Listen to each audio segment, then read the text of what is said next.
Hello, my name is Leonardo Ferretti.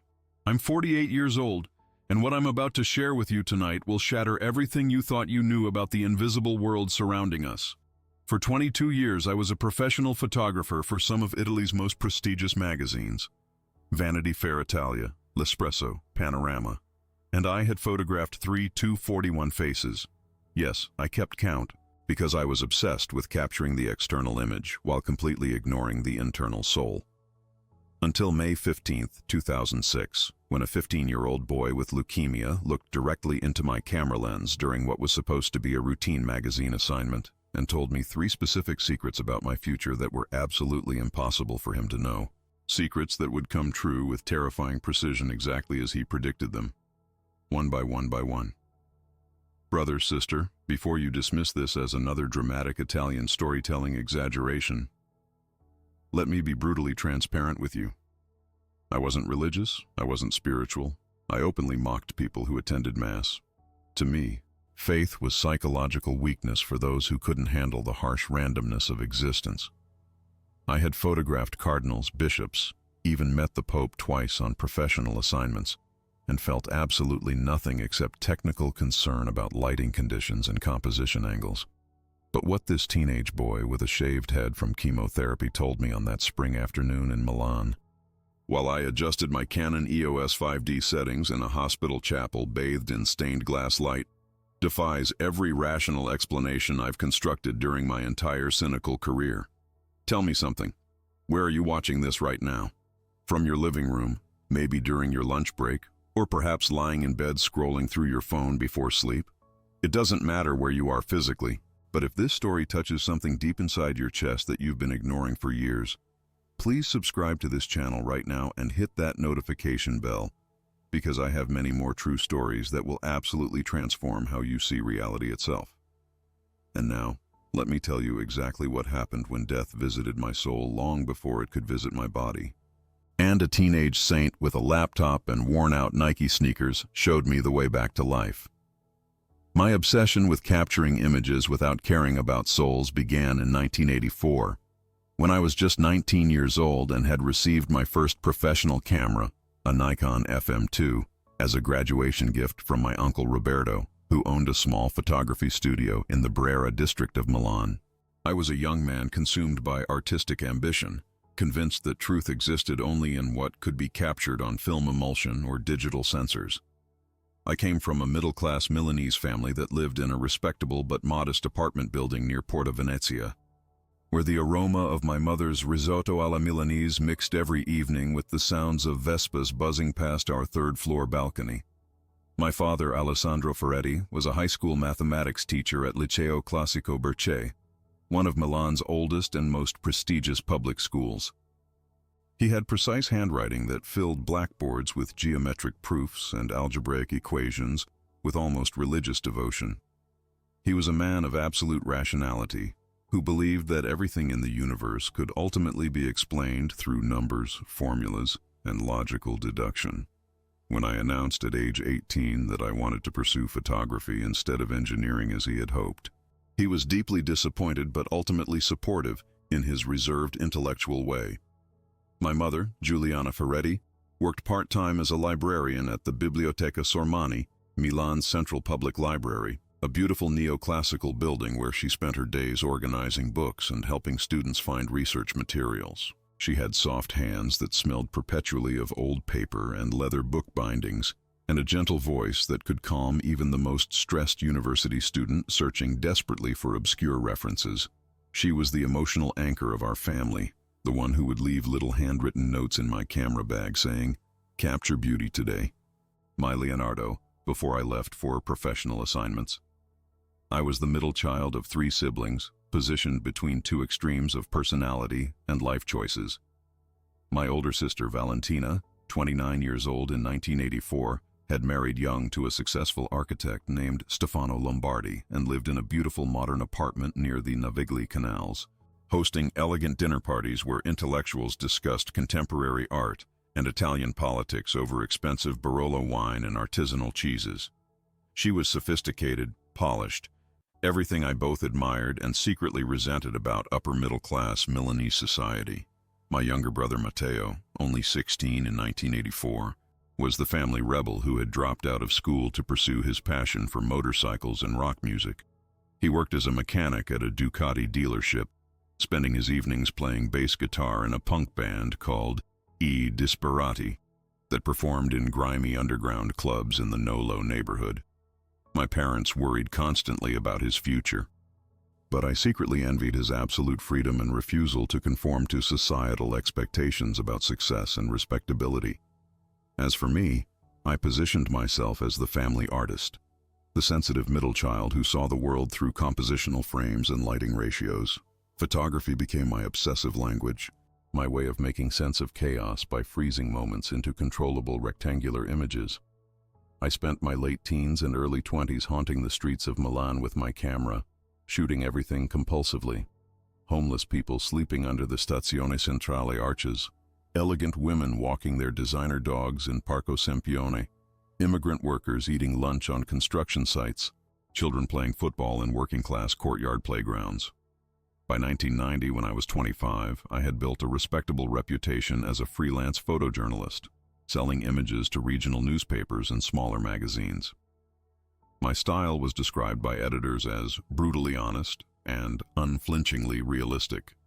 I never softened harsh realities, never romanticized poverty or suffering, never applied sentimental filters to raw human existence. If I photographed a cancer patient, I showed their actual deteriorating body without aesthetic manipulation. If I captured a grieving mother, I documented her twisted face of agony without concern for flattering composition. This clinical detachment, this ability to witness intense human suffering through my camera viewfinder without being emotionally affected, became my professional trademark and my personal prison. Editors loved my work because it felt authentic and uncompromising. But what they didn't realize was that I had systematically amputated my own capacity for empathy in order to achieve that coveted aesthetic objectivity. The turning point that sealed my emotional calcification happened in March 1995, when I was 30 years old and had just received my first major international assignment, photographing the aftermath of the Kobe earthquake in Japan for L'Espresso magazine. I spent 3 weeks documenting absolute devastation, collapsed buildings that had crushed entire families while they slept, orphaned children wandering through rubble-filled streets looking for parents who would never return, elderly survivors sitting motionless among the ruins of homes that had stood for 3 generations. I captured extraordinarily powerful images that later won 2 prestigious photojournalism awards, the World Press Photo Honorable Mention and the Italian Journalism Federation Prize. My photograph, titled Nonno's Hands, showed an 82-year-old Japanese man holding a cracked family photograph while sitting in front of his completely destroyed home, his weathered hands trembling but his face expressing a dignified silence that transcended language and culture. But here's the terrible truth, brother, sister. While I was photographing that elderly man's devastation, I felt absolutely nothing except professional satisfaction about perfect composition and dramatic lighting. I didn't cry, I didn't grieve, I didn't even feel uncomfortable. I simply calculated exposure settings, adjusted my focal length, and captured his suffering as dispassionately as someone photographing architecture or still life arrangements. The human being in front of my lens had become simply another visual subject, no different than a beautiful landscape or an interesting building facade. That emotional numbness, that systematic disconnection between seeing suffering and feeling suffering, became the operational mode I maintained for the next 11 years of my career. I photographed hundreds of stories involving death, disease, poverty, war aftermath, natural disasters, and human tragedy, always maintaining perfect professional composure while my soul shriveled into something cold and mechanical. My personal life reflected this emotional desert I had cultivated. By age 30, I had never had a romantic relationship lasting longer than 6 months. I lived alone in a small studio apartment in the Isola neighborhood, surrounded by photographic equipment and walls covered with my own images, but completely devoid of warmth or genuine human connection.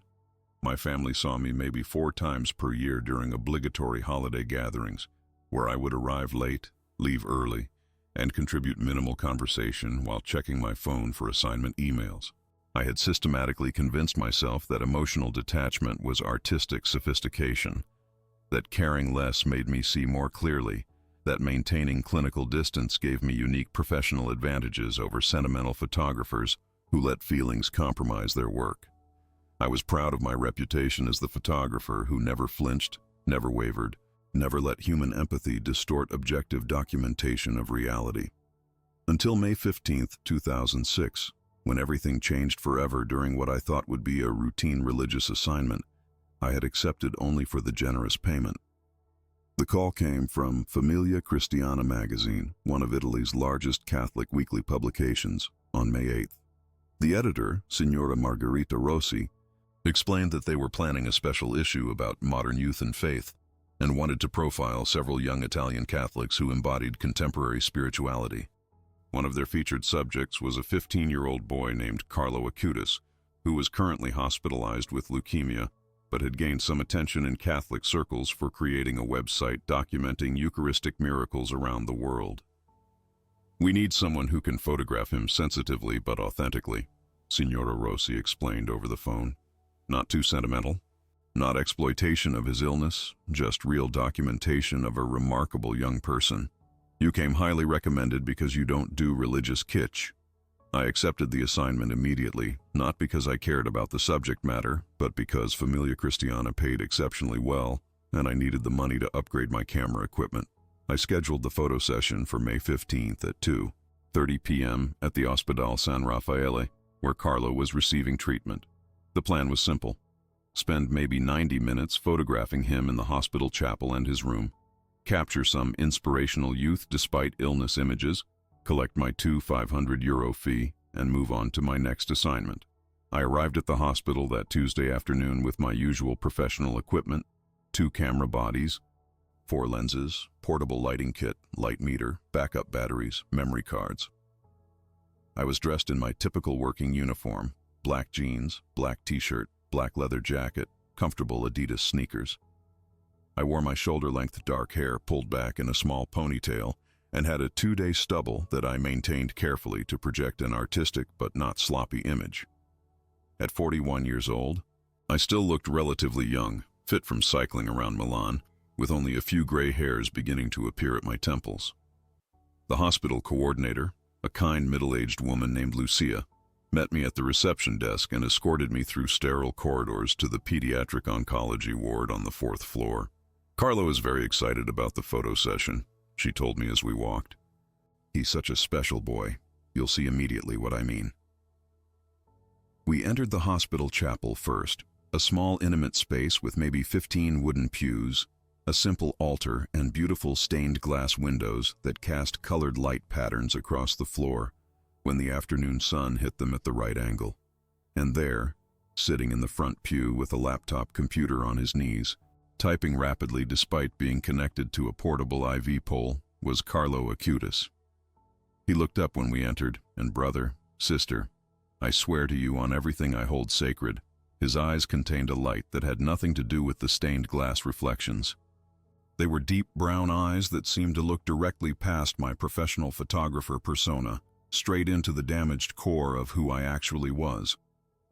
Despite his completely bald head from chemotherapy, despite his obvious physical weakness, despite wearing a simple hospital gown under a navy blue hoodie, he radiated something I had never encountered in 22 years of photographing thousands of faces. "Ciao! You must be Leonardo," he said with genuine enthusiasm, closing his laptop immediately and extending his thin hand for a proper handshake. "Thank you so much for coming to photograph me. I know you're probably not very interested in religious subjects, but I promise I'll try to make this interesting anyway." I was immediately struck by his directness and confidence. Most 15-year-olds, especially sick ones, were shy or awkward during photo sessions, but Carlo acted like we were old friends meeting for coffee, completely natural and unself-conscious, despite his devastating illness and my intimidating professional equipment. "I've seen some of your work online," Carlo continued, gesturing for me to sit next to him in the pew. "Your Kobe earthquake series from 1995 was absolutely incredible. The technical skill is extraordinary. But can I ask you a very honest question, Leonardo?" "Sure," I said, slightly surprised that a teenage cancer patient had researched my professional portfolio before our session. When you photograph suffering, do you ever actually feel the suffering yourself? Or have you trained yourself to see pain only as visual composition? His question hit me like a physical blow to the chest. How could this 15-year-old boy, whom I had known for literally 30 seconds, articulate exactly the central existential crisis of my entire career? That's a very perceptive question for someone your age, I said, deflecting with professional distance. Good photographers need to maintain objectivity. Emotional involvement compromises technical quality. Carlo looked at me with something that could only be described as profound compassion mixed with gentle sadness. Leonardo, can I tell you what I really see when I look at you? Not what your camera shows, but what your soul looks like. Before I could respond with some dismissive professional deflection, Carlo continued speaking with an authority and insight that was completely incongruous with his teenage appearance and his current circumstance of fighting terminal cancer in a hospital chapel. You're not actually a cold person, Leonardo, he said quietly, his voice gentle but absolutely certain. You're someone who experienced something so emotionally devastating that you made a conscious decision to amputate your capacity to feel in order to survive. And now you've built an entire professional identity around that amputation, calling it artistic objectivity when it's really just protective scar tissue covering an old wound that never properly healed. I sat there completely frozen, my expensive camera equipment suddenly feeling heavy and irrelevant in my hands.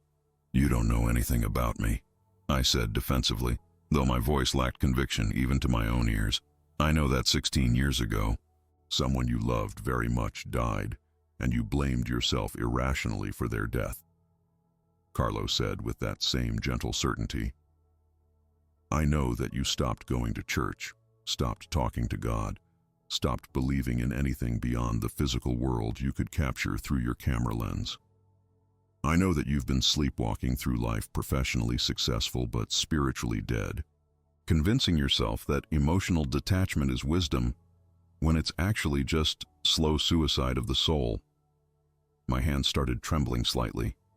Everything he was saying was absolutely accurate, but there was no possible way he could know any of this. My family didn't discuss it. I had never told journalists or colleagues, and it certainly wasn't information available in any online biography or article about my work. 16 years earlier, in 1990, my younger brother Matteo, the rebellious motorcycle mechanic and punk bassist, had been killed in a traffic accident on the Tangenziale Ovest highway while riding home from a late-night band rehearsal. He was 22 years old. A drunk driver in a BMW had crossed lanes at high speed and hit him head-on. Matteo died instantly. The night before the accident, we had had a terrible argument at our parents' house during Sunday dinner. I had criticized his wasted life and told him he needed to grow up and get serious about a real career instead of playing around with motorcycles and music. My last words to him before he stormed out of the apartment were, "You're going to end up dead or in prison if you keep living like an irresponsible child." 24 hours later, he was dead. And I had spent 16 years convincing myself that I had somehow caused his death with my cruel final words. That if I had been supportive instead of critical, maybe he would have left the rehearsal earlier. Maybe he would have been on a different section of highway at a different moment. Maybe the drunk driver would have missed him. But I had never told anyone the specific details of that final argument. Not my parents, not my sister, not any therapist or friend. I had buried it deep inside and built my entire emotional fortress around protecting that guilty secret. How could you possibly know that? I whispered, feeling tears forming in my eyes for the first time in 16 years.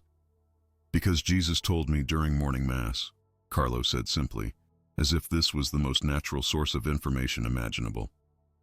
I asked him specifically during Eucharistic adoration who was coming to photograph me today and what they needed to hear. And he showed me your whole story, Leonardo. He showed me your brother Matteo racing his motorcycle with the wind in his hair, completely alive and free. He showed me your last argument and your 16 years of unnecessary guilt. And he told me to tell you, Matteo forgave you before he even died, and he's been waiting in paradise for you to finally forgive yourself. Brother, sister, let me ask you something right now. Wherever you're watching this, Have you ever experienced a moment when the entire carefully constructed architecture of your worldview suddenly collapsed in an instant? When something impossible happened that forced you to reconsider absolutely everything you thought you knew about reality? If this story is touching something deep inside you, if you're starting to wonder whether there might be more to existence than what your 5 physical senses can detect, I need you to do something right now. Subscribe to this channel immediately, hit that notification bell, and drop a comment telling me, "Carlo, intercede for me," followed by whatever secret need is in your heart at this exact moment. I promise you, based on what happened to me during these next few days with this remarkable teenage saint, that your request will reach heaven faster than you can imagine. Now let me tell you what happened next during that photo session that was supposed to last 90 minutes, but ended up transforming my entire existence. After Carlo's impossible knowledge about my brother Matteo, I put down my camera equipment and just sat there in that chapel pew next to this bald-headed 15-year-old connected to an IV pole, and for the first time in 16 years, I cried. Not polite tears, but deep, wrenching sobs that came from someplace in my chest that I had sealed shut since the day of Matteo's funeral. Carlo didn't say anything, didn't offer platitudes or religious cliches. He just put his thin hand on my shoulder and let me cry for maybe 15 minutes while the afternoon sunlight moved slowly across the stained glass windows, casting shifting patterns of colored light over both of us. When I finally stopped crying and wiped my face with my black t-shirt, feeling embarrassed but also strangely lighter, Carlo said, "Okay, now we can do the real photo session. But first, I need to show you something important on my laptop." He opened his MacBook, which was covered with stickers of saints, computer programming logos, and soccer team emblems, and navigated to his website about Eucharistic miracles. The site was surprisingly sophisticated for a teenage project, with a clean design and well-organized documentation of dozens of cases from around the world where consecrated communion hosts had reportedly turned into actual human flesh and blood.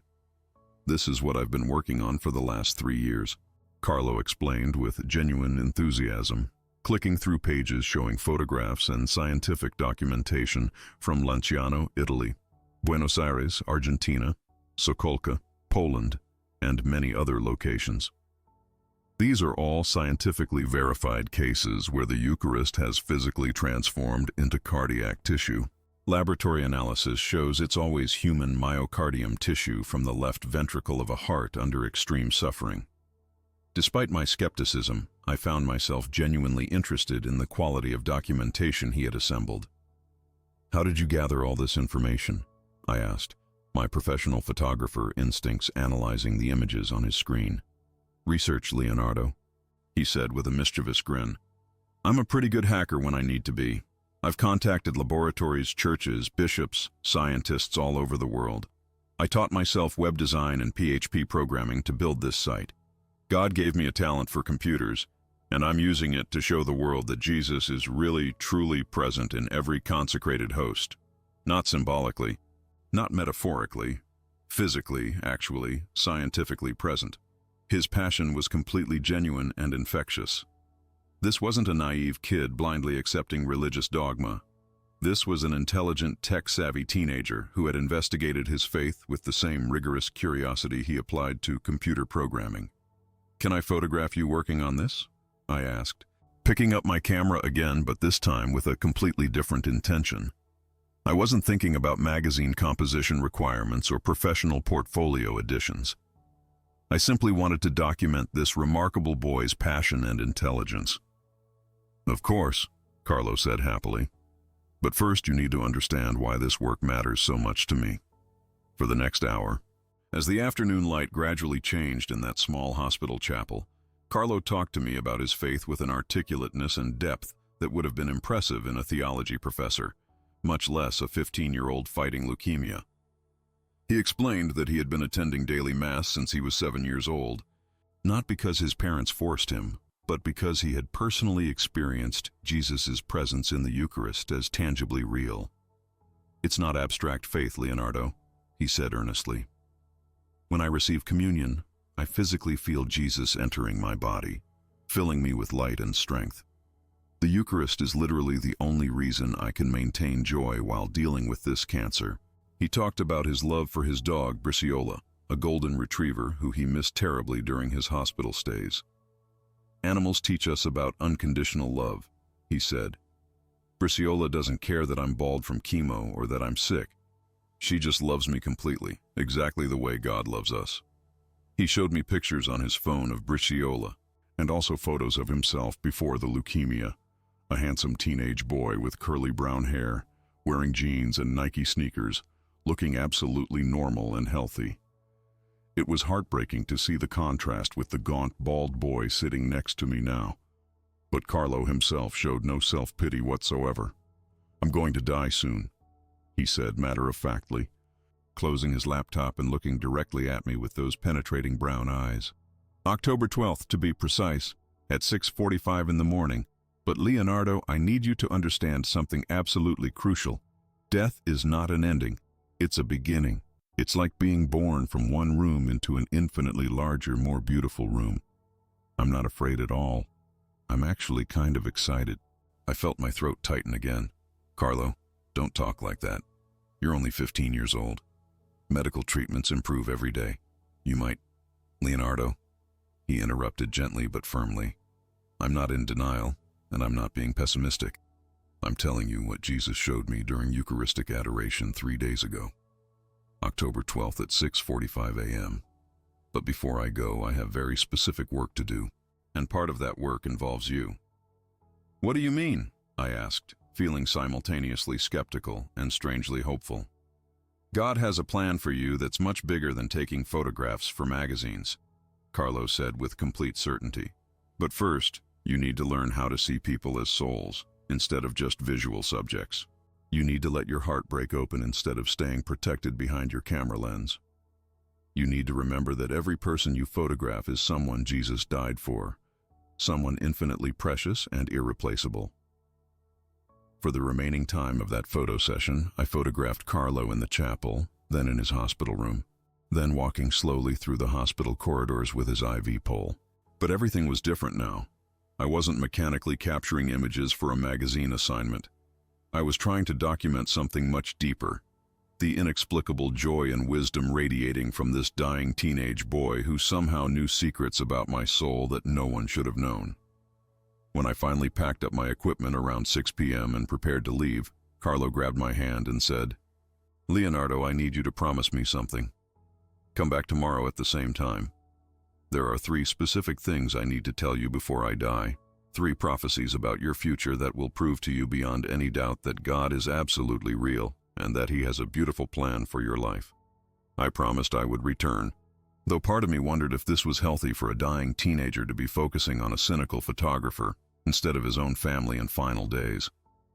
But as I drove home through Milan's evening traffic, I couldn't stop thinking about Carlo's impossible knowledge about my brother Matteo and his confident prediction of his own death date.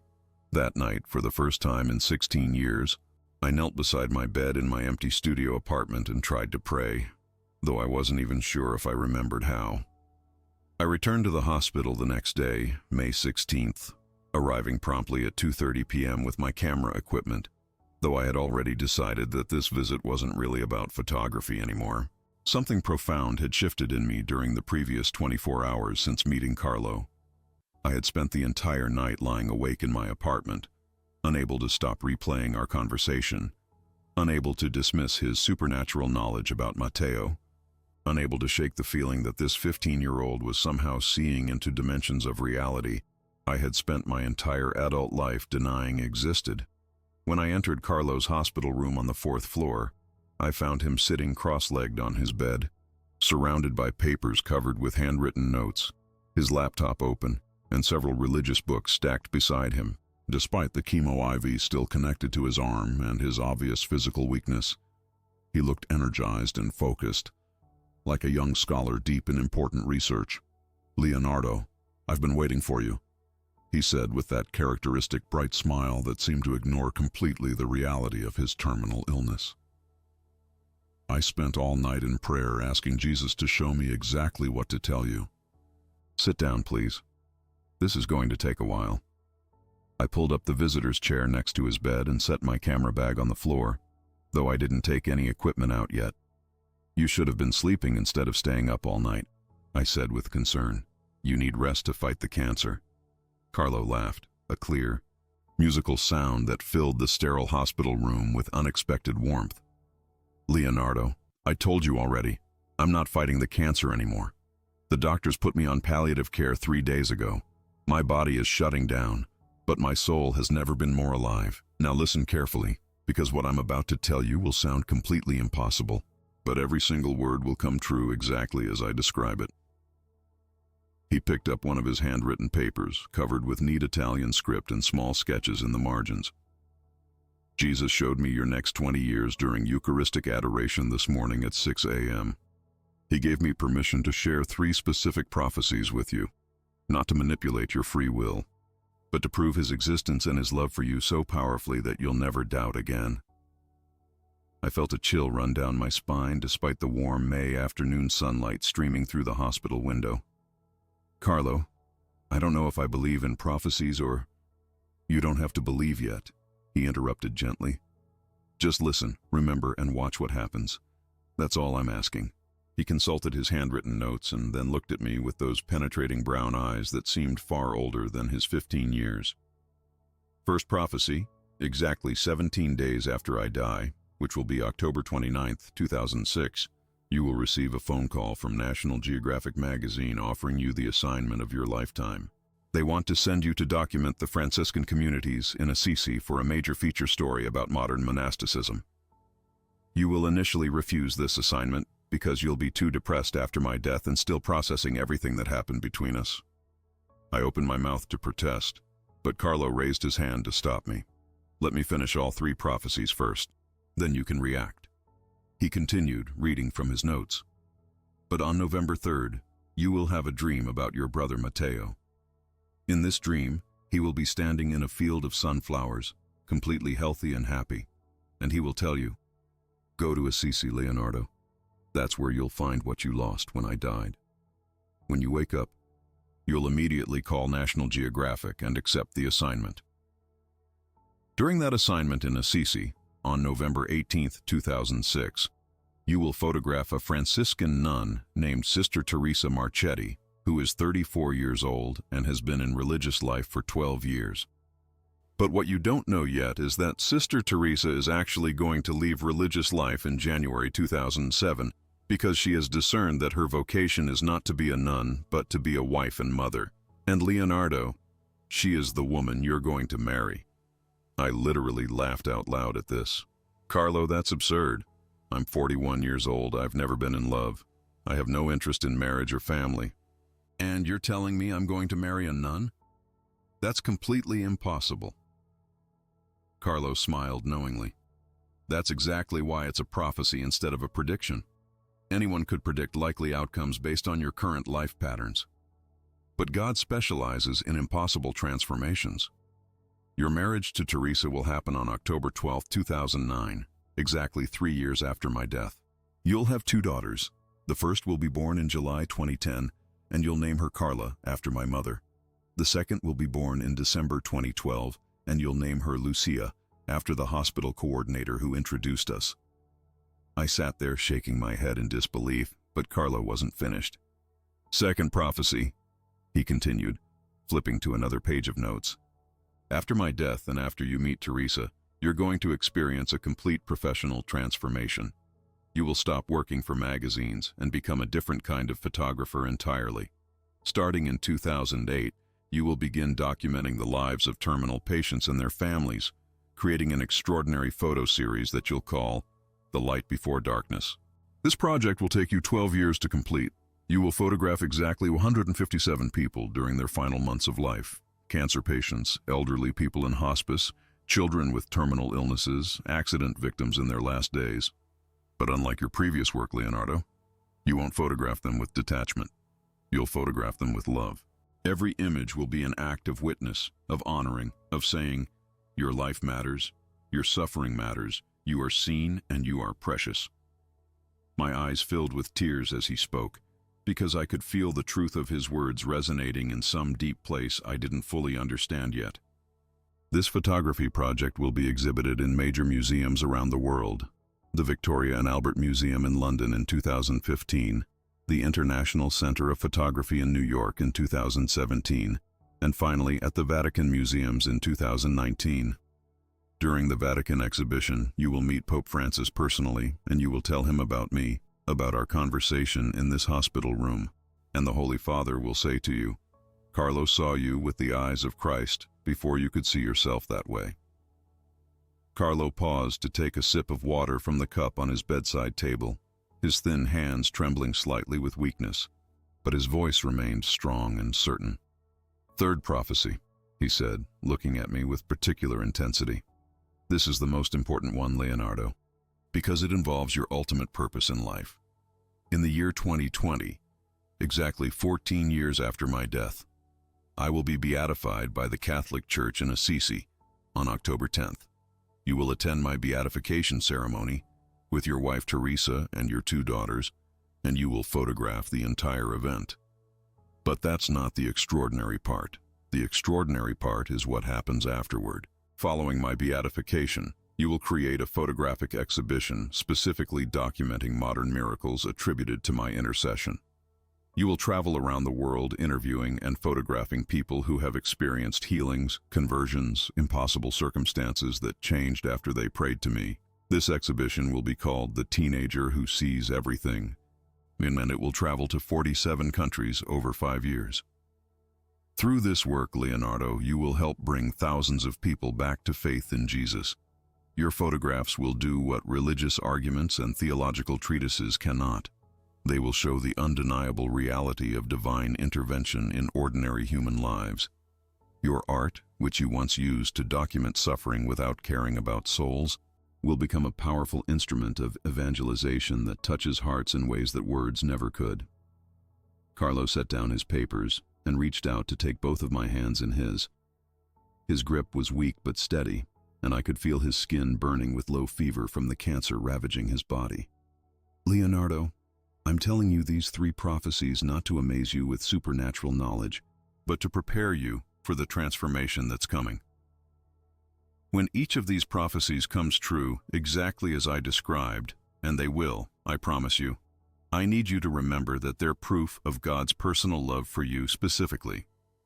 Jesus saw you 16 years ago making the decision to close your heart after Matteo's death, and he's been patiently waiting for exactly this moment to show you that he never stopped loving you, never abandoned you, never stopped having beautiful plans for your life. I sat there crying openly now, not caring about my tough professional photographer image, not caring that I was a 41-year-old man sobbing in a teenage cancer patient's hospital room. Carlo, why would God care about someone like me? I've wasted 16 years being cold and selfish. I've photographed human suffering without feeling any compassion. I've ignored my family, rejected faith, lived only for my career. Why would God give me another chance? Because that's who God is, Leonardo, Carlo said simply, with a wisdom that transcended his 15 years. He's not a stern judge waiting to punish you for mistakes. He's a loving father who never stops pursuing his children, even when they run away from him. Especially when they run away from him. The further we wander, the more desperately he searches for us, like the parable of the lost sheep. The shepherd leaves 99 safe sheep to search for the one who is lost. He released my hands and leaned back against his pillows, looking suddenly more tired than I had seen him. I need to rest now, but I want you to come back tomorrow one more time. There's one final thing I need to tell you before I die. Something about your brother Matteo that will bring you complete peace. Can you come tomorrow at 2:30 again? Of course, I said, wiping my face. Carlo, can I ask you something? How can you be so peaceful about dying? Doesn't it terrify you? He smiled, that radiant smile that I was beginning to understand came from somewhere beyond his physical circumstances. Leonardo, imagine being pregnant for 9 months in a dark, cramped womb, and then finally the moment comes to be born into this huge, bright, beautiful world. Would you be terrified of birth or would you be excited? That's what death is for me. I've been in the womb of this physical life, and now I'm about to be born into eternal life, where Jesus is waiting to embrace me. Why would that be scary? On May 17th, I arrived at the hospital early, around 1:45 p.m., unable to wait until our scheduled 2:30 meeting. The previous night I had barely slept again, my mind racing through the 3 prophecies Carlo had shared, alternating between skeptical rationalization and growing wonder about the implications if any of them actually came true. I found Carlo not in his room, but in the small hospital chapel where we had first met 2 days earlier. He was sitting in the same front pew, but this time he wasn't working on his laptop. Instead, he was simply kneeling in prayer in front of the tabernacle, his bald head bowed, his thin hands clasped together, his IV pole standing beside him like a silent companion. The afternoon light was coming through the stained glass windows at a slightly different angle than before, casting blue and gold patterns across his hospital gown and the wooden floor. I didn't want to interrupt his prayer, so I sat quietly in a pew several rows behind him, watching. As a professional photographer, I had trained myself to observe human behavior without interfering, and what I witnessed during the next 20 minutes was something I had never seen in all my years of documenting human subjects. Carlo prayed with an intensity and focus that seemed to remove him completely from his physical surroundings. His entire body remained absolutely still except for occasional gentle movements of his lips, forming silent words. There was no fidgeting, no checking his phone, no distraction, just pure concentration and what I can only describe as a tangible sense of communion with something or someone invisible but powerfully present. At one point, his face changed expression, not dramatically, but subtly, and I saw what looked unmistakably like joy lighting up his features. He smiled slightly, as if hearing a joke shared by an intimate friend, and then nodded almost imperceptibly, as if receiving instructions or confirmation about something important. When he finally made the sign of the cross and slowly stood up, using the pew to steady himself, he turned and seemed completely unsurprised to find me sitting there. "I knew you'd come early," he said with that characteristic mischievous grin. "Jesus told me you were sitting there for the last 10 minutes trying to understand what real prayer looks like." "How do you do that?" I asked, gesturing to the tabernacle. "How do you pray with such, I don't even know what to call it, such certainty that someone is actually listening?" Carlo made his way slowly down the aisle toward me, pushing his IV pole with the practiced ease of someone who had been dealing with medical equipment for months. He sat down in my pew, leaving one space between us, and turned to look at me with those penetrating eyes. "Leonardo, prayer isn't about saying the right words or maintaining the correct posture or following religious formulas. Prayer is simply being honestly present with Jesus, letting him see you exactly as you really are, with all your wounds, doubts, anger, fears, everything. Most people never learn real prayer because they're too busy performing religion, instead of actually relating to God as a person." He gestured toward the tabernacle, a simple gold-colored metal box on the altar. "That's not symbolic, Leonardo. Jesus is actually, physically, literally present in there in the Eucharist. Every consecrated host contains the entirety of his divine and human nature. That's why I can talk to him as directly as I'm talking to you right now. He's here. Really here. I want to show you something," Carlo continued, reaching into the pocket of his hoodie and pulling out a small card with a prayer printed on it. "This is the prayer I say every day before receiving communion. I wrote it myself when I was 13 years old. Read it." I took the card and read the handwritten prayer in Italian. "Lord Jesus, help me to love you with all my heart and to make you known to everyone I meet. Help me to be a light that guides others to you, especially young people who think faith is boring or irrelevant. Let my life be proof that holiness is possible even in the modern world, even with computers and soccer and normal teenage life. And if you decide to take me home soon, let my death bring more people to you than my life ever could. I trust you completely with everything. Amen." My hands trembled as I held that card. "You wrote this when you were 13, knowing you might die young." "I've always known my life would be short," Carlo said calmly.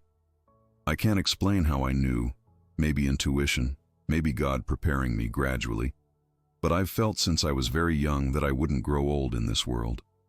So I decided very consciously to make every single day count, to treat every morning as a gift, every mass as a treasure, every person I meet as infinitely important.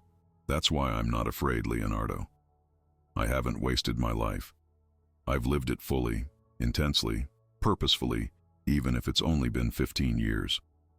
Quality matters more than quantity. I'd rather have 15 years truly alive in Christ than 80 years sleepwalking through meaningless existence.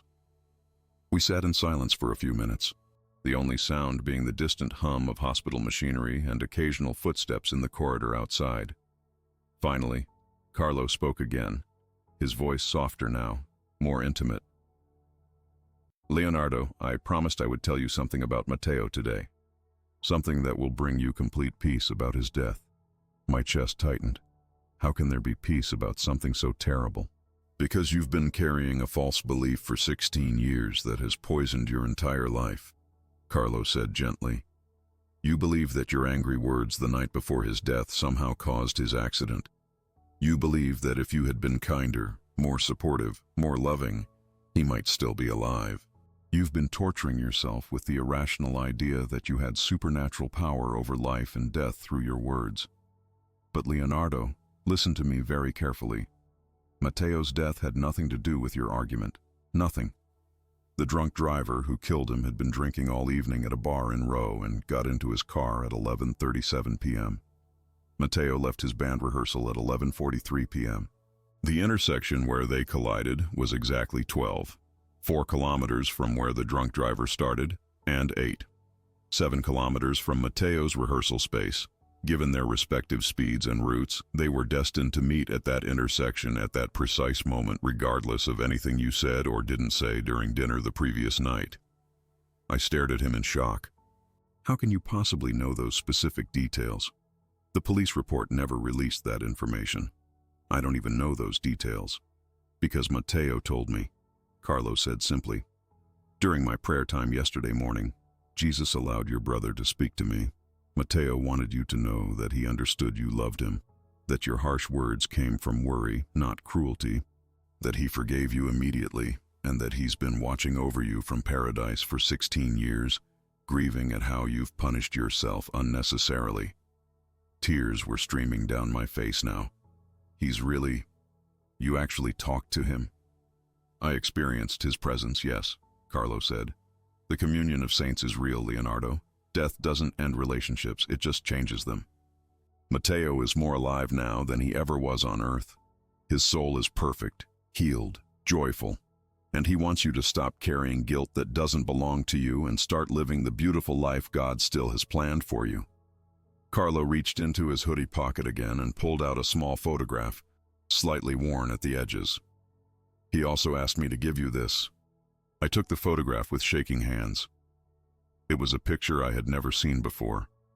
Matteo at about age 18, sitting on his Ducati motorcycle, grinning at the camera with that wild, joyful expression I remembered so well.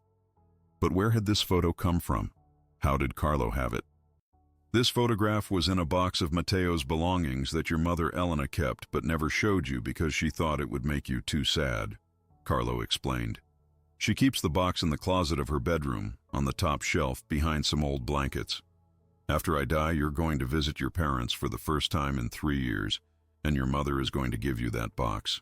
Inside you'll find this exact photograph, along with letters Matteo wrote but never sent, including one addressed to you that he wrote 2 weeks before he died. In that letter, Carlo continued, Matteo tells you that you were his hero, that he always looked up to you even though you were so different, that your criticism came from love even when it sounded harsh, and that he hoped you would someday understand that his motorcycle and music weren't him wasting his life, but him living authentically in the only way he knew how. I was sobbing uncontrollably now, barely able to breathe. Carlo, please. How is this possible? How can you know these things? Because God loves you so much, Leonardo, that he's pulling back the curtain between the visible and invisible worlds just long enough for you to see the truth. Your brother is fine. Better than fine. He's ecstatically happy, completely healed, waiting patiently for the day when you'll join him. And he wants you to stop wasting the years you have left on earth, drowning in false guilt. Carlo stood up slowly, steadying himself with the IV pole. Now I need to photograph you, Leonardo. I've never held a professional camera before, but Jesus wants me to take your picture right now, in this moment of healing. "May I use your camera?" Still crying, I handed him my Canon EOS 5D. Carlo held it carefully, examining the controls with that same curiosity and intelligence I had seen when he showed me his computer programming work. I showed him quickly how to adjust the settings and focus. "Stand there in front of those stained glass windows," he instructed, gesturing to where colored light was pooling on the floor. "And Leonardo, don't pose. Don't try to control your expression. Just let your face show what your heart is feeling right now." He raised the camera to his eye with surprising steadiness despite his physical weakness and took several photographs. Through my tears, I could see him smiling behind the camera, and I realized that this teenage boy dying of cancer was experiencing joy in this moment of witnessing my emotional healing. When he finished and handed the camera back to me, he said, "Those photographs will become the most important images in your future exhibition, The Light Before Darkness. Not because of their technical quality, but because they capture the exact moment when Leonardo Ferretti died to his old self and was born into new life. You'll include them in the Vatican exhibition in 2019, and when people see them, they'll understand that transformation is always possible." The following days between May 17th and early October were the most transformative months of my entire 41 years of life. I visited Carlo almost daily at the hospital, sometimes with my camera, but increasingly without it, simply sitting with him, listening to him, learning from him. Despite his steadily deteriorating physical condition as the leukemia progressed relentlessly through his body, Carlo maintained that inexplicable radiant joy that seemed to defy every natural human response to terminal illness. During those months, I met his parents, Antonia and Andrea Acutis, a lovely couple who were clearly devastated by their son's imminent death, but who drew strength from Carlo's extraordinary faith and peaceful acceptance. His mother, Antonia, was an elegant woman with kind eyes who often sat quietly knitting while Carlo and I talked, occasionally wiping tears but always smiling when Carlo made jokes. His father, Andrea, was more reserved, a businessman who clearly struggled more visibly with the approaching loss, but who deferred to Carlo's spiritual wisdom in a way that showed deep respect for his son's interior life. I also met Carlo's beloved dog, Brizziola, on several occasions when the hospital staff allowed her to visit. The golden retriever would lay her head in Carlo's lap with such devotion and seeming understanding of his illness that even I, who had never been particularly fond of animals, found myself moved by the pure innocence of her love. But most importantly, during those months, I began the slow, painful, necessary process of rebuilding my relationship with my own family. Following Carlo's instructions, I visited my parents for the first time in nearly 3 years, arriving unannounced at their apartment near Porta Venezia on a Sunday afternoon in June. My mother, Elena, opened the door, and when she saw me standing there, her face went through a rapid sequence of emotions: shock, joy, hurt, hope, love, before she simply opened her arms and I fell into them like a child, crying and apologizing for years of cold distance and emotional abandonment. My father, Alessandro, emerged from his study, still wearing his reading glasses, and when he saw me embracing my mother in the doorway, he joined us, his mathematics teacher's stern demeanor crumbling into tears of relief and joy. We stood there together in their doorway for what felt like an eternity. 3 people who had lost a beloved son and brother, and had then nearly lost each other in the aftermath of that grief. Later that afternoon, my mother did exactly what Carlo had predicted. She brought out a cardboard box from her bedroom closet, covered in dust, and handed it to me. "I've been saving this for you, but I never had the courage to give it to you before. Maybe now is the right time." Inside the box were Matteo's belongings from the night he died. His leather motorcycle jacket, still smelling faintly of his cologne after all these years.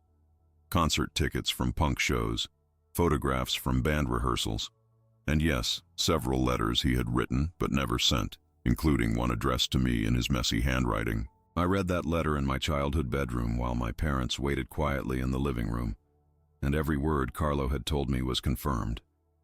Matteo wrote about how much he admired me, how he understood my criticism came from concern, how he hoped I would someday understand that his unconventional life choices weren't rejection of family values, but honest expression of his authentic self. The last paragraph of his letter said, "Leonardo, if anything ever happens to me, I know motorcycles are dangerous and I'm not as careful as I should be. Please don't blame yourself for anything. You've been the best older brother, even when you were hard on me, especially when you were hard on me because it meant you cared enough to worry. I love you, Fratelloni. Always have, always will." I wept over that letter for hours, finally releasing 16 years of accumulated guilt and grief, finally accepting forgiveness I had been refusing to give myself. My relationship with Carlo during those final months became something I still struggle to adequately describe. He wasn't just a subject I was photographing or even a friend, though he was certainly both. He became something like a spiritual director, a teacher, a prophet, and a brother, all combined into one extraordinary 15-year-old package. He taught me how to pray, not by giving me formulas or religious instructions, but by showing me through his own example how to be authentically present with God. We would sit together in the hospital chapel, sometimes in complete silence for 30 or 40 minutes, and I would watch how he prayed with his entire being, how every fiber of his attention focused on the invisible presence in the tabernacle. Gradually, tentatively, I began to experience what he was experiencing, not dramatically, not with visions or voices, but with a gentle growing awareness of being in the presence of love itself, personal and attentive and infinitely patient with my doubts and questions. Carlo also introduced me to Eucharistic adoration, a practice I had vaguely heard about but never experienced. Several times we would go to the hospital chapel late at night when it was completely empty and quiet, and he would have the night chaplain bring out the monstrance containing the Blessed Sacrament for adoration. "This is Jesus, Leonardo," Carlo would whisper, gazing at the white host displayed in the ornate gold monstrance. Not a symbol of Jesus, not a representation, actually Jesus, truly present under the appearance of bread. His physical body, his divine nature, his human soul, everything that he is, fully present and looking at you with infinite love right now. At first, I felt nothing except skepticism and self-consciousness, but Carlo encouraged me to simply sit in that presence without expectations, without trying to manufacture emotions or spiritual experiences, just being quietly present with the quiet presence. After several weeks of this practice, something began to shift. I can't explain it rationally. It wasn't intellectual conviction. It wasn't emotional manipulation. It wasn't psychological suggestion. It was a direct experiential knowledge, planted in some part of my being deeper than thought or emotion, that I was not alone, that I was seen and known and loved by someone who knew everything about me, every mistake, every failure, every moment of cruelty or selfishness, and loved me anyway, completely, unconditionally. One night in early September, Carlo and I were alone in the chapel during Eucharistic adoration around 11 p.m. His condition had deteriorated significantly by this point. He was noticeably weaker, paler, thinner, sleeping more hours each day. But his spirit remained undimmed, his joy undiminished. "Leonardo, I need to tell you something important," he said quietly, his voice barely above a whisper in the silent chapel. "My time is getting very close now. The doctors say maybe 4 to 6 weeks. But Jesus showed me the exact moment today during Mass. October 12th at 6:45 a.m., just like I told you back in May." I had learned by this point not to doubt Carlo's supernatural knowledge. Too many of his seemingly impossible insights had proven true. Details about my family, predictions about my emotional healing, knowledge about my brother Matteo that no living person could have known. "Are you afraid?" I asked, though I already knew his answer. "Not even a little bit," he said with complete serenity. "Leonardo, I wish I could show you what I've been seeing lately during prayer. It's like the veil between this world and heaven is getting thinner and thinner as my body gets weaker. I'm starting to see glimpses of the other side. Not clearly, not constantly, but enough to know absolutely that paradise is real and it's more beautiful than anything we can imagine on earth." He turned from gazing at the Eucharist to look directly at me. "There's one more prophecy I need to give you, Leonardo. This is the most personal one. The one I've been saving until you were spiritually ready to receive it." I leaned forward in the pew, giving him my complete attention. "In your future, after my death, after you meet and marry Teresa, after your daughters are born, There will come a moment in the year 2016 when you face a terrible crisis. Your younger daughter, Lucia, will become sick with a rare neurological condition that doctors won't be able to diagnose or treat effectively. For 8 months, you and Teresa will watch your 6-year-old daughter deteriorate, experiencing seizures and progressive paralysis, and the medical specialists will tell you there's no hope for recovery. My breath caught in my throat. Carlo, please don't tell me my daughter is going to die. She's not going to die, Carlo interrupted firmly. But you're going to come very close to losing your faith again during those terrible 8 months. You're going to be angry at God for allowing your innocent child to suffer. You're going to question everything you learned during our time together. You're going to stand in front of the Blessed Sacrament and scream at Jesus, accusing him of betraying your trust. But on May 3rd, 2016, my birthday, Leonardo, notice the date, you're going to bring Lucia to my tomb in Assisi. By that point, I will have been dead for almost 10 years, and there will already be many people visiting my grave, asking for intercession and reporting miracles. You're going to lay Lucia's paralyzed body on my tomb, and you're going to pray with absolutely desperate faith. Carlo, you told me God has beautiful plans for my life. You told me my daughters would be healthy and happy. I'm calling in that promise right now. Heal my daughter. Carlo paused, his eyes filling with tears. The first time I had seen him cry about anything related to his own death or future. And Leonardo, I promise you by everything I hold sacred, by the Eucharist we're both looking at right now, that Lucia will be completely healed. Instantly, miraculously, she will stand up from my tomb and walk normally, and within 48 hours, every symptom of her neurological condition will disappear completely, documented by medical scans that will show no trace of the disease. This miracle will become one of the officially investigated healings that contributes to my canonization process. But more importantly for you, it will permanently anchor your faith in a way that nothing else could. You will never doubt God's love again, because you will have witnessed with your own eyes His power to intervene supernaturally in human history in response to prayer. I sat there stunned, simultaneously hoping this terrible future crisis wouldn't happen, and believing, Carlo, absolutely that it would. Why are you telling me this now? I whispered. Why not let me just be surprised if it happens? Because when you're in the middle of that crisis in 2016, when you're exhausted and terrified and losing hope, you need to remember this conversation, Carlo said intensely. You need to remember that I predicted it 10 years earlier, that I promised you the healing would happen on my birthday at my tomb. That memory will keep you from giving up 3 days before the miracle occurs. That memory will sustain Teresa when she's ready to accept that Lucia is going to die. That memory will save your family and your faith. The month of October 2006 arrived with autumn colors spreading across Milan and a growing heaviness in my chest as Carlo's prophesied death date approached. By October 1st, he had been moved to a private hospice room where he could have more comfortable surroundings and privacy. His parents had taken leave from their work to be with him constantly, and I visited daily, bringing my camera less frequently now, simply sitting with him as a friend during his final days on Earth. Carlo's physical condition had deteriorated dramatically. He was sleeping 16 to 18 hours per day. His speech had become slower and more labored, and he required morphine for pain management. But remarkably, during his waking hours, his spirit remained undimmed. He still smiled, still made jokes, still spoke about Jesus and the Eucharist with unshakable joy and anticipation. On October 10th, 2 days before his predicted death, I arrived at his hospice room around 2 p.m. and found him more alert and energetic than he had been in weeks. His mother, Antonia, whispered to me in the hallway, "It's the last surge. The hospice nurses say it happens sometimes before the end. The body gives one final burst of energy. Treasure this time with him."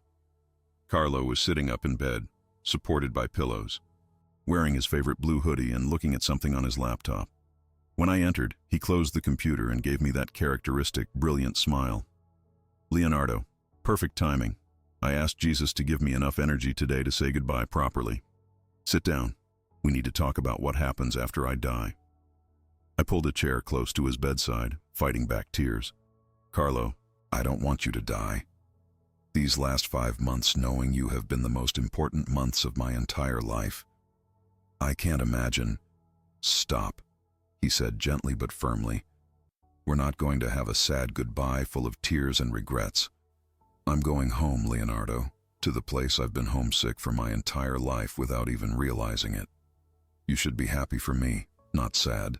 He reached out and took my hand with his thin, weak grip. I need you to remember the 3 prophecies I gave you. Write them down as soon as you leave here today, with all the specific details, dates, names, descriptions, so you can verify them later when they come true. This is important because when you're in the middle of suffering or doubt in the future, you'll need tangible evidence that our conversations were real, that God's plan for you is real. I will, I promised. I've already been writing notes about everything you've told me. Good. Now listen carefully to my final instructions for you. After I die, which will be October 12th at 6:45 a.m. exactly, as I've told you, I need you to do several specific things. He counted on his fingers, speaking slowly to make sure I understood clearly. First, attend my funeral. It will be held at the Basilica of Santa Maria Immacolata in Busto Arsizio on October 16th. During the funeral, you will feel my presence very strongly, like I'm standing right next to you, even though my body is in the coffin. Don't dismiss that feeling as imagination or grief. It will really be me, permitted by God to be present at my own funeral to encourage you and my family. Second, on November 3rd, your brother Matteo will visit you in that dream I already described. When you wake up, call National Geographic immediately, even though it will be 4:30 in the morning.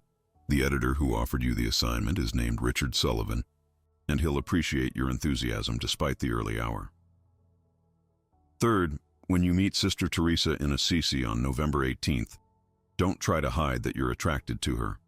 Don't tell yourself it's impossible or inappropriate. Just be honest and patient. She's going to leave religious life in January, and she'll need a friend during that difficult transition. Be that friend first, and let the romance develop naturally over the following year. Fourth, and this is very important, create a small altar in your home with my photograph and a candle. Pray to me, Leonardo. I know that sounds strange because I'm not officially canonized, but the communion of saints is real, and I promise you I will intercede for you in heaven more powerfully than I ever could on earth. Ask me for help with your transformation, with your photography projects, with your family relationships, with everything. I will hear you, and I will help you. Fifth, during my beatification ceremony in 2020, bring your daughters with you. Carla will be 10 years old and Lucia will be 8. I want them to see their father photographing the beatification of his friend, the teenage saint. It will plant seeds in their hearts about the possibility of holiness, even in ordinary modern life. Carlo paused to catch his breath, and I could see the exertion of speaking was exhausting him. Okay, that's everything I needed to tell you about practical matters. Now I want to tell you what I'm most excited about. His eyes lit up with childlike enthusiasm despite his physical weakness. Tomorrow I'll wake up in paradise. I'll see Jesus face to face, not hidden under the appearance of bread, but in his full glory. I'll see my nonno Giuseppe again. He died when I was 8 and I've missed him so much. I'll meet all the saints I've admired. Francis of Assisi, Dominic Savio, Thérèse of Lisieux. I'll run and jump and play without cancer, without weakness, without pain. And Leonardo. I'll see your brother Matteo. I'll tell him I met you. I'll tell him you're finally healing, and I'll ask him to watch over you extra carefully during your transformation. Tears were streaming down my face now, but Carlo was smiling radiantly. Don't cry for me. Cry for yourself if you want, because you have to stay here a while longer. But I'm going to the eternal party, the eternal celebration, the place where everything sad becomes untrue, as Tolkien wrote. How could I not be absolutely thrilled? We sat together in silence for several minutes, holding hands, both of us aware that this was likely our final conversation. Finally, I managed to speak through my tears. Carlo, thank you. Thank you for seeing me when I was invisible, for loving me when I was unlovable, for believing in God's plan for me when I couldn't believe in anything. You saved my life without even trying. You just were yourself, and that was enough to show me that holiness is real and possible and beautiful. That's the best gift you could give me, Leonardo, Carlo said softly, knowing that my life and death will help bring people to Jesus. That's all I ever wanted. To be a signpost pointing toward him. To be a window that lets his light shine through. You're going to do the same thing with your photography, but you'll do it for decades longer than I could. So in a way, your mission is even more important than mine. On October 11th, I visited Carlo for what I knew would be the last time before his death. He was mostly sleeping now, occasionally waking for brief periods. His parents were there constantly, taking turns sitting beside his bed, praying rosaries, speaking softly to him even when he seemed unconscious. Around 6 p.m., Carlo woke up and looked around the room slowly until his eyes found me sitting in the corner. "Leonardo," he whispered, "come closer." I knelt beside his bed so I could hear him clearly. His voice was very weak now, barely audible. "Tomorrow morning, 6:45. Remember, don't be sad. I'll be waiting. For you. In paradise. Not goodbye. Just see you. Later." Those were the last words Carlo Acutis spoke to me on this earth. On October 12, 2006, I woke up spontaneously at 6:30 a.m. in my apartment without an alarm, which was unusual since I typically slept until 8 or 9. I immediately felt a strange sensation in my chest, not physical pain, but a spiritual awareness that something momentous was happening. I looked at my bedside clock, 6:32 a.m. Without consciously deciding to do so, I found myself kneeling beside my bed and praying out loud for the first time in 16 years. Jesus, if you're real, if Carlo is right about everything, please receive him gently. Please let his death be peaceful. Please let him see your face the moment he crosses over. At exactly 6:45 a.m., I was watching the clock. I felt something. I can't describe it rationally, but it was as if a wave of joy and light passed through my apartment, through my body, through my soul.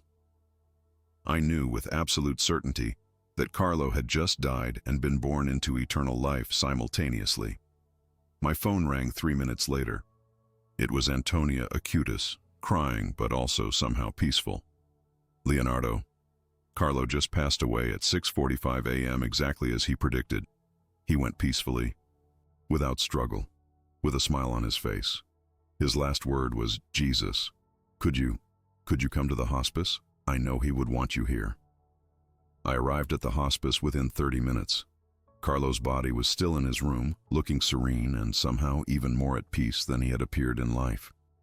His parents, several other family members, a priest, and 2 hospice nurses were present, praying quietly. I approached his body, the first time I had been physically close to a deceased person since my brother Matteo's death 16 years earlier. But unlike Matteo's tragic violent death, Carlo's death felt completely different. There was no sense of tragedy or loss, only a strange presence of transcendent peace and even joy. I bent down and whispered near his ear, even though I knew his soul was no longer in that body. "Thank you, brother. I'll never forget you. I'll keep all my promises, and I'll see you again someday."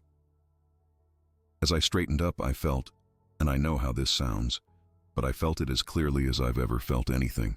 A hand briefly touched my shoulder, light but unmistakable. I turned around quickly, but no one was standing behind me. The nearest person was 5 feet away.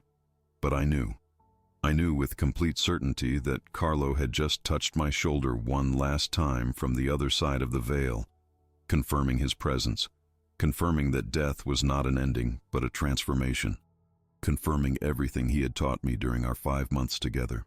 The funeral on October 16th was exactly as Carlo had predicted, held at the Basilica of Santa Maria Immacolata in Busto Arsizio, attended by hundreds of people whose lives he had touched during his brief 15 years.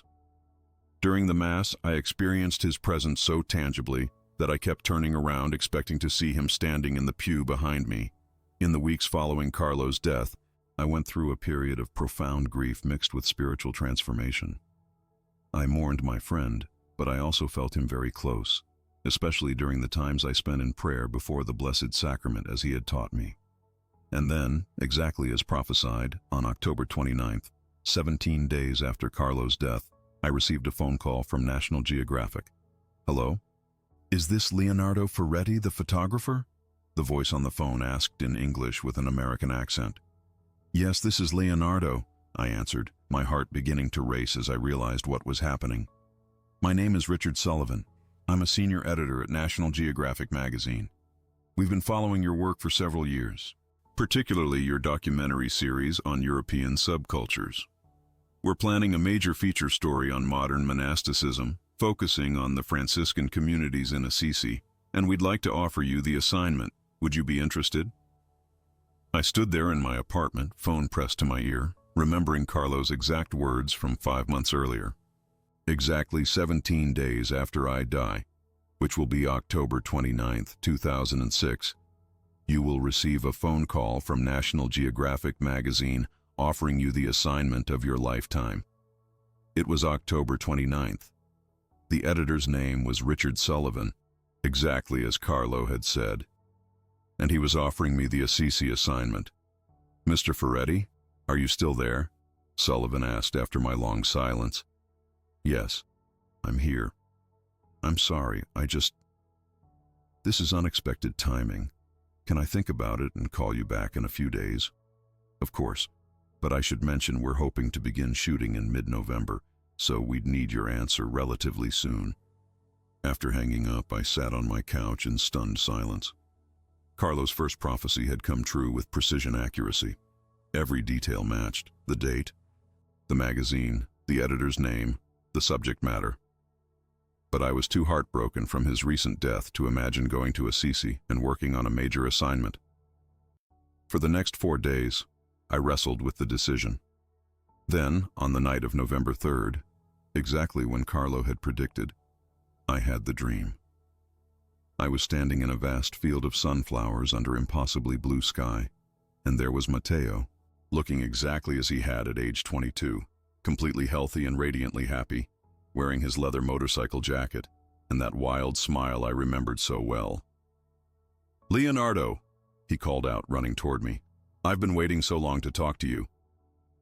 In the dream logic that makes perfect sense while sleeping, I wasn't surprised to see him alive.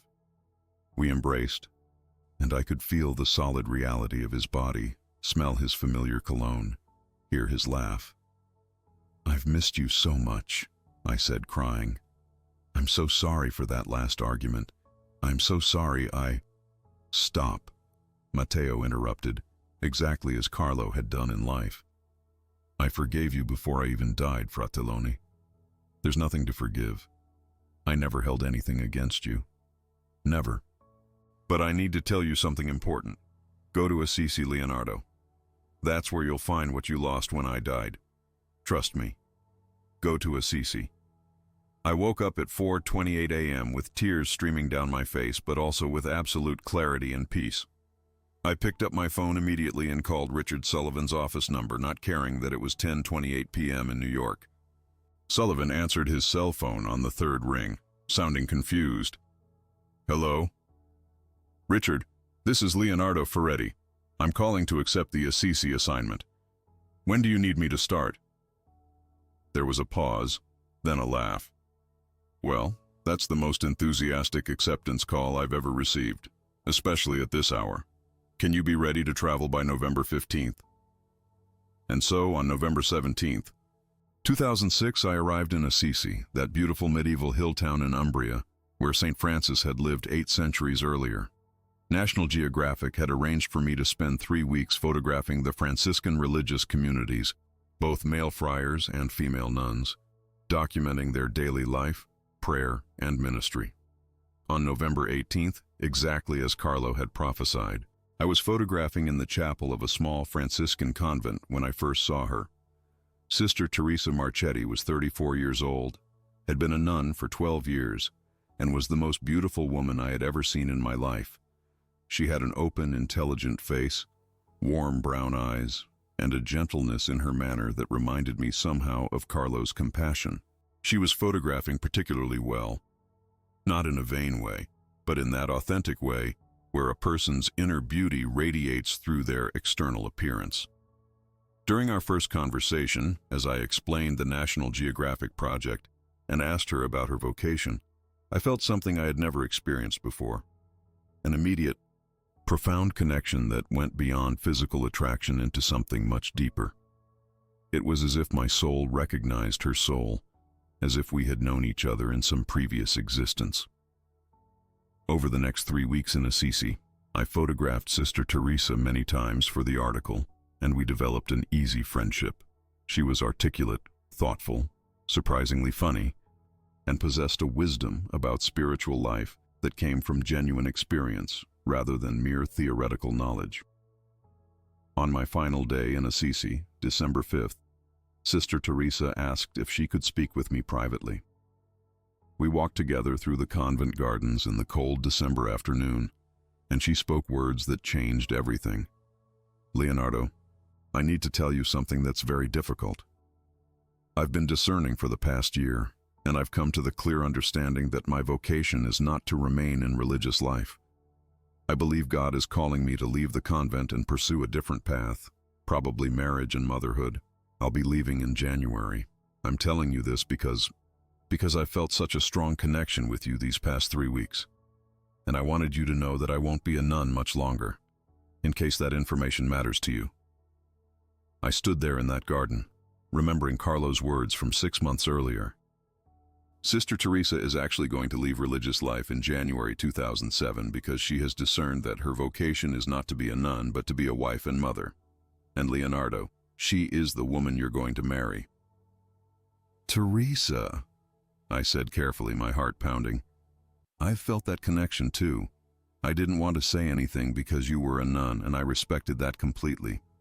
But now, would you be willing to stay in touch after you leave? As friends first, and then we can see what develops naturally." She smiled with relief and joy. "I would like that very much." Over the next 2 years, exactly as Carlo had predicted, Teresa and I developed a deep friendship that gradually transformed into romantic love. When she left the convent in January 2007, she moved to Milan to work as a nurse at, remarkably, the same Ospedale San Raffaele where Carlo had been treated.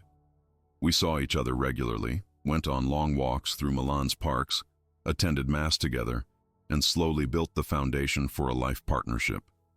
I proposed to Teresa on May 3, 2008, Carlo's birthday, in the hospital chapel where I had first met him 2 years earlier. She said yes through happy tears, and we set our wedding date for October 12, 2009, exactly 3 years after Carlo's death. Everything Carlo had prophesied about my personal life came true with extraordinary precision. Our wedding was beautiful, held at the Basilica of Santa Maria delle Grazie in Milan with both our families present. My relationship with my parents had been completely restored. My sister Valentina and her family attended. Even Teresa's family, who had initially been uncertain about her leaving religious life, fully embraced our marriage. Our daughter C